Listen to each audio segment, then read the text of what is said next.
ಹೆಸರನ್ನು ಹೇಳ್ಕೊಂಡು ಶೂನ್ಯದಿಂದ ಇವತ್ತುವರೆಗೆ ಅವ್ರ ಹೆಸರನ್ನೇ ಬಳಸ್ಕೊಂಡು ಈ ಸ್ಥಾನಕ್ಕೆ ಬಂದಿದ್ದಾರೋ ಏನೋ ಈ ಗಂಗಾವತಿ ಶಾಸಕರು ಇನ್ನು ಅವರು ಸ್ನೇಹಿತರೆಲ್ಲರೂ ಆ ವಾಲ್ಮೀಕಿ ಅಜ್ಜನ ಹೆಸರು ಹೇಳ್ಕೊಂಡು ಜಪ ಮಾಡ್ಕೊಂಡು ಇವತ್ತೇನು ಈ ಸ್ಥಾನಕ್ಕೆ ಬಂದಿದ್ದಾರೋ ಅಂಥ ವಾಲ್ಮೀಕಿ ಅಜ್ಜನ ಪ್ರತಿಮೆ ಇವತ್ತು ಬಳ್ಳಾರಿಯಲ್ಲಿ ಅನಾವರಣ ಆಗೋದು ಅವ್ರಿಗೆ ಇಷ್ಟ ಇಲ್ದಂಗೆ ಲ್ಯಾಂಡ್ ಆರ್ಡರ್ ಪ್ರಾಬ್ಲಮ್ ಅನ್ನು ತೊಗೊಂಬಂದು ಬಳ್ಳಾರಿಯಲ್ಲಿ ಆ ಕಾರ್ಯಕ್ರಮವನ್ನು ಸ್ಟಾಪ್ ಮಾಡಬೇಕು ಅಂತೇಳಿ ಅವ್ರದ್ದು ಒಂದು ತೀರ್ಮಾನ ಮಾಡ್ಕೊಂಡಿದ್ರು. ಅದ್ರ ಜೊತೆಗೆ ಏನೋ ಒಂದು ಚಿಲ್ಲರೆ ಕೆಲಸ, ಈ ಏನು ಚಿಲ್ಲರೆ ಬುದ್ಧಿ ಯಾಕೆ ಕೊಟ್ಟಿದ್ದಾರೋ, ವಯಸ್ಸು 65 ಬರ್ತಿದೆ, ನಮಗೆ 33-34 ಅಷ್ಟೇ, 33-34 ನಮ್ಮ ವಯಸ್ಸು, 65 ವಯಸ್ಸು ಇಟ್ಕೊಂಡು ಆ ಚಿಲ್ಲರೆ ಬುದ್ಧಿಗೆ ಹೆಂಗೆ ಕೈ ಹಾಕಿದನೋ ನನಗೆ ಗೊತ್ತಿದೆ. ನಮ್ಮ ಕರ್ನಾಟಕವನ್ನು ಆಂಧ್ರ ಪ್ರದೇಶ ಒತ್ತಿಟ್ಟವನಿಗೆ ಇಷ್ಟೇ ಯೋಗ್ಯತೆ ಇರುತ್ತೆ. ನಮ್ಮ ಗಡಿಭಾಗವನ್ನು ಬೇರೆಯವ್ರಿಗೆ ಮಾರ್ದವನಿಗೆ ಕರ್ನಾಟಕದ ಮೇಲೆ ವಾಲ್ಮೀಕಿ ಅಜ್ಜಿಯವ್ರ ಮೇಲೆ ಇಷ್ಟೇ ಅಭಿಮಾನ ಇರುತ್ತದ್ದು, ಇಷ್ಟಕ್ಕಂದ್ರೆ ಜಾಸ್ತಿ ಅಭಿಮಾನ ಇವನಿಂದ ಎಕ್ಸ್ಪೆಕ್ಟ್ ಮಾಡೋಕ್ಕಾಗಲ್ಲ ಅಂತ ಹೇಳಕ್ಕೆ ಇಚ್ಛೆ ಪಡ್ತೀನಿ. ಇವತ್ತು ಅವನಕಂದ್ರೆ 30 ವರ್ಷ 35 ವರ್ಷ ಚಿಕ್ಕ ಹುಡುಗನಾದರೂ ಅವನ ಮಗನ ವಯಸ್ಸಾಗಿದ್ದವನೇ ಆಗಿದ್ರು. ಇವತ್ತು ನನ್ನ ಹುಡುಗ ಇವತ್ತು ಬುಲೆಟ್ ಬಿದ್ದು ಏನು ತೀರ್ಕೊಂಡು ಹೋಗಿದೆ ನನ್ನ ಹುಡುಗ. ಅದೇ ಇವಾಗೇನು ನಮ್ತಾಗ ಏನು ಇಲ್ಲ ಅಂತ ಹೇಳಕ್ಕಿಲ್ಲ, ಎಲ್ಲ ನಮ್ಮ ಹತ್ರನೂ ಇದೆ. ಆದರೆ ಇವತ್ತು ಅಜ್ಜನ ಕಾರ್ಯಕ್ರಮ ನಡಿಬೇಕು, ಬಳ್ಳಾರಿ ಶಾಂತಿಯುತವಾಗಿ ಇರ್ಬೇಕಂತೇಳಿ ಇವತ್ತು ಸುಮ್ಮನೆ ಇದೀನಿ ಹೊರತು ಇವತ್ತು ಇಲ್ಲಾಂದ್ರೆ ಇಲ್ಲಿಂದನೇ ಮನೆ ಸುಟ್ಟು ಮತ್ತೆ ವಾಪಸ್ ಹೋಗ್ತಿದ್ದೆ ಅಂತ ಹೇಳಕ್ ಇಚ್ಛೆ.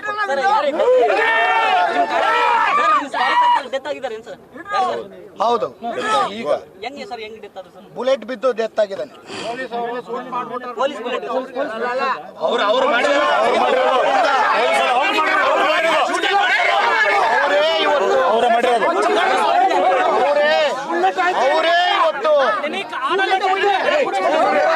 ಅವರೇ ಇವತ್ತು ಒಂದ್ ನಿಮಿಷ ಅವರೇ ಇವತ್ತು ಒಂದೇ ನಿಮಿಷ ಅವರೇ ಇವತ್ತು ಆ ವಾಲ್ಮೀಕಿ ತಾತನ ಕಾರ್ಯಕ್ರಮ ನಡಿಬಾರ್ದು. ಈ ಬಳ್ಳಾರಿ ಜಿಲ್ಲೆಯಲ್ಲಿ ವಾಲ್ಮೀಕಿ ತಾತನ ಕಾರ್ಯಕ್ರಮ ಇಷ್ಟು ಅದ್ದೂರಿಯಾಗಿ ನಡೆದ್ರೆ ನಾವು ಇಷ್ಟು ವರ್ಷಗಳಿಂದ ವಾಲ್ಮೀಕಿ ಅಜ್ಜನಿಗೆ ನಾವೇನು ಮಾಡೋಕ್ಕಾಗಿಲ್ಲ. ಇವತ್ತು ಕಾಂಗ್ರೆಸ್ ಪಕ್ಷದವ್ರು ಬಂದು ಮಾಡಿದಾರೆ ಅಂತೇಳಿ ಅವ್ರಿಗೆ ಎಲ್ಲಿ ಅವಮಾನ ಆಗುತ್ತಂತೇಳಿ ಆ ಅಜ್ಜನ ಮೇಲೆ ಸಿಟ್ಟಿಂದ, ನನ್ನ ಮೇಲೆ ಸಿಟ್ಟಿಂದ ಒಂದು ಸಾಮಾನ್ಯ ಹುಡುಗನ್ನ ಇವತ್ತೇನು ಬಲಿಯನ್ನು ತಗೊಂಡಿದ್ದಾರೆ, ಅದಕ್ಕೆ 100ರಷ್ಟು ಅನುಭವಿಸಷ್ಟು ನಾನು ಮಾಡೇ ಮಾಡ್ತೀನಿ ಅಂತ ಹೇಳಕ್ ಇಚ್ಛೆ ಪಡ್ತೀನಿ. ಅವನ ಜೀವನ, ಅವನು ಬದುಕೇ ಅಷ್ಟು. ಅವನು ಬಳ್ಳಾರಿ ಉದ್ಧಾರ ಆಗ್ಬೇಕು, ಕರ್ನಾಟಕ ಉದ್ಧಾರ ಆಗ್ಬೇಕಂತಿಲ್ಲ. ಅವನು ಯಾವತ್ತು ಸ್ವಂತಕ್ಕೆ ಬೆಳಿಬೇಕು, ಜನ ಹಾಳಾಗಿ ಹೋಗ್ಬೇಕು, ನಾನು ಸುಖವಾಗಿರ್ಬೇಕು, ಇಲ್ಲಿ ಯಾರ ಹೆಸರು ಬರಬಾರ್ದು, ನನ್ನ ಹೆಸರು ಬಿಟ್ಟು ಯಾರ್ದು ಅಂತೇಳಿ ಅವನದು. ಆದ್ರೆ ಇಷ್ಟು ವರ್ಷ ನಡೀತಿತ್ತು. ಆದರೆ ನಾವು ಬಂದಂಥ ಸಂದರ್ಭದಲ್ಲಿ ಇವ್ರದ್ದೇನು ನಡೆಯೋಕೆ ಆಗ್ತಿರ್ಲಿಲ್ಲ. ಇವತ್ತೇನು ವಾಲ್ಮೀಕಿ ಕಾರ್ಯಕ್ರಮ ಎಷ್ಟು ಅದ್ದೂರಿಯಲ್ಲಿ ಎಷ್ಟು ಸಾವಿರಾರು ಜನ ಸೇರಿಸ್ಕೊಂಡು ಇವತ್ತು ಮಾಡ್ತಿದ್ದೀನಿ, ನೀವು ನೋಡಿದಿರಿ. ಆದರೆ ಇವತ್ತು ನಮ್ಮ ಹುಡುಗರನ್ನ ಇಷ್ಟು ಮಂದಿನ ಪೊಲೀಸರು ಕೂಡ ನಮ್ಮ ಹುಡುಗರನ್ನೆಲ್ಲ ಕಳಿಸ್ಬಿಟ್ರು. ಆದರೆ ನಾನು ಕೂಡ ಶಾಂತಿಯುತವಾಗಿ ಇದ್ದೀನಿ. ಯಾಕಂದ್ರೆ ಇವತ್ತು ಏನಾನ ನಾನೊಂದು ಬಾಯಿ ತಪ್ಪಿ ಒಂದು ಮಾತಂದ್ರೆ ಇಡೀ ಬಳ್ಳಾರಿನೇ ಭಸ್ಮ ಆಗುತ್ತೆ. ಇಂಥ ಕೆಲಸಕ್ಕೆ ನಾವು ಕೈ ಹಾಕಬಾರ್ದು. ಒಂದು 65 ವಯಸ್ಸು ಇದ್ದವನಿಗೆ ಅಜ್ಞಾನ ಇದ್ದರೆ ನಮಗೆ ಜ್ಞಾನ ಇರಬೇಕು, ಓದ್ಕೊಂಡಿದ್ದವ್ರ ಥರ ನಾವು ಬಿಹೇವ್ ಮಾಡ್ಬೇಕಂತೇಳಿ ಇವತ್ತು ಶಾಂತಿಯುತವಾಗಿ ಇಲ್ಲಿ ನಿಂತಿದ್ದೀವಿ. ನ್ಯಾಯಕ್ಕೋಸ್ಕರ ನಿಂತಿದ್ವಿ ಹೊರತು ನಾನು ಏನೇನು ಮಾಡ್ಬೇಕು ಅನ್ಕೊಂತಿದ್ದೆ ಬಂದಂಥ 5 ನಿಮಿಷದಲ್ಲಿ ಮಾಡಿ ಮುಗಿಸಿ ಹೋಗ್ತಿದ್ದೆ. ಯಾರಿಗೆ ನೋಡಿ, ನಾನು ಒಳ್ಳೆ ಎಜುಕೇಟೆಡ್ ಆಗಿ ಲಂಡನಲ್ಲಿ ಓದ್ಕೊಂಡ್ ಬಂದಂತವನು. ಅವನಂತ ಚಿಲ್ಲರೆ ಬದುಕಿಂದ ಬಂದಂತವನಲ್ಲ. ನಾನು ಹುಟ್ಟಿದಾಗಿಂದ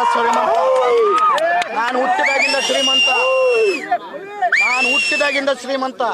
ಅವನು ನಿನ್ನೆ ಮೊನ್ನೆ ಆದಂತವನು. ಅದು ಲೂಟಿ ಹೊಡೆದು ನಾನು ಇಡೀ ಕರ್ನಾಟಕದಲ್ಲಿ one of the highest tax pair ಆಗಿ ಬಿಸ್ನೆಸ್ ಮಾಡಿ ಗಂಡು ಮಗನಾಗಿ ದುಡಿದು ಜನಕ್ಕೆ ಸೇವೆ ಮಾಡ್ಬೇಕಂತೇಳಿ ಆ ದುಡ್ಡಿಂದ ಸೇವೆ ಮಾಡ್ತಾ ನಮ್ಮ ಸರ್ಕಾರದ ಸಹಕಾರ ತಗೊಂಡು ಶಾಸಕನಾಗಿ ಇವತ್ತು ಬಳ್ಳಾರಿನ ಎಷ್ಟು ಅಭಿವೃದ್ಧಿ ಮಾಡ್ತಿದ್ದೀನಿ.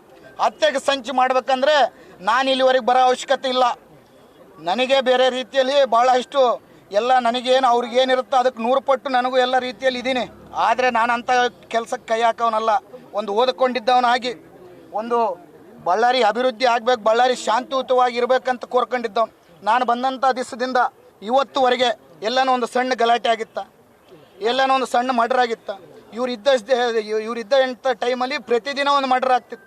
ಆದರೆ ನಾನು ಬಂದ ಮೇಲೆ ಎಲ್ಲವನ್ನ ಕಡಿವಾಣ ಹಾಕಿ ನಮ್ಮ ಬಳ್ಳಾರಿ ಶಾಂತಿಯುತವಾಗಿರ್ಬೇಕಂತೇಳಿ ಇವತ್ತಿಗೂ ಕೋರ್ಕೊಂಡಂಥವನು. ಬಳ್ಳಾರಿಯನ್ನ ಶಾಂತಿ ಕೆಡಿಸೋನ ಯಾರನಿದ್ದಾರೆ ಅದು ಇವನು ಗಾಲಿ ಜನಾರ್ದನ್ ರೆಡ್ಡಿ ಅಂತ ಹೇಳಕ್ಕೆ ಇಚ್ಛೆ ಪಡ್ತೀನಿ.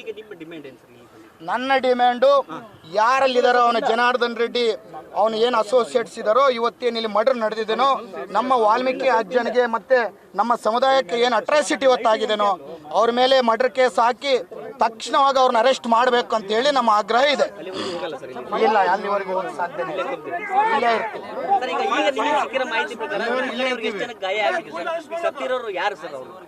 ನೋಡಿ, ನಾನು ಇಲ್ಲೇ ಇದ್ದೆ.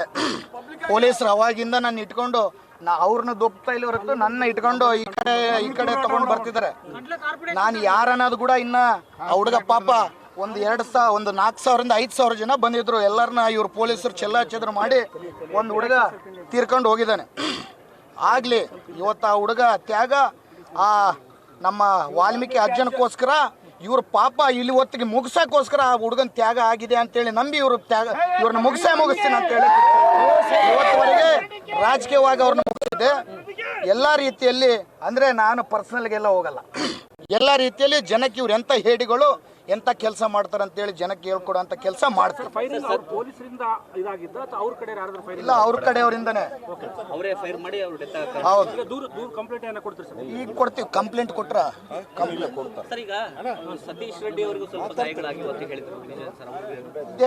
ಈಗ ಸಾಯಂಕಾಲ ಹೊತ್ತು ಒಂದು 500 ಜನ ಹುಡುಗರು ಬಂದಿದ್ರು. ಅವ್ರೇನೋ ಮಾತಾಡ್ತಿದ್ರು.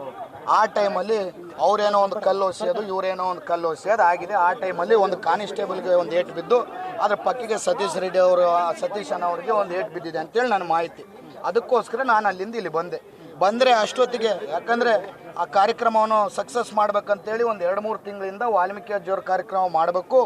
ಇಡೀ ವಾಲ್ಮೀಕಿ ಸಮುದಾಯಕ್ಕೆ ನಾವೊಂದು ಹೆಗ್ಗಳಿಕೆ ಆಗಿ ಹೇಳ್ಕೊಳೋಂಥ ಕಾರ್ಯ ನಾವು ಮಾಡ್ಬೇಕಂತೇಳಿ ನಾವು ನಾಗೇಂದ್ರಣ್ಣವರು, ಗಣೇಶಣ್ಣವ್ರು ಎಲ್ಲರೂ ಪ್ರಯತ್ನ ಮಾಡ್ತಿದ್ರೆ, ಆದರೆ ವಾಲ್ಮೀಕಿ ಅಜ್ಜನ ಹೆಸರು ಹೇಳ್ಕೊಂಡು ಇವತ್ತು ಬಳ್ಳಾರಿಯಲ್ಲಿ ರಾಜಕೀಯ ಮಾಡಿದಂಥವ್ರು ಇವತ್ತು ಆ ಅಜ್ಜನ ಅನಾವರಣ ಆಗಬಾರ್ದು ಅಂತಿಲ್ಲ. ಅವ್ರ ಮೇಲೆ ಇಷ್ಟು ದುಷ್ಪ್ರಚಾರ ಮಾಡಿ ಕಾರ್ಯಕ್ರಮವನ್ನು ಮುಗಿಸ್ಬೇಕಂತ ನೋಡ್ತಿದ್ದಾರೆ ಅಂತಂದ್ರೆ ಇವತ್ತು ಬಳ್ಳಾರಿ ಜನತೆ ತಿಳ್ಕೊಬೇಕು, ರಾಜ್ಯ ಜನತೆ ತಿಳ್ಕೊಬೇಕು ಇವನೆಂಥ ರಾಕ್ಷಸ ಅಂತೇಳಿ.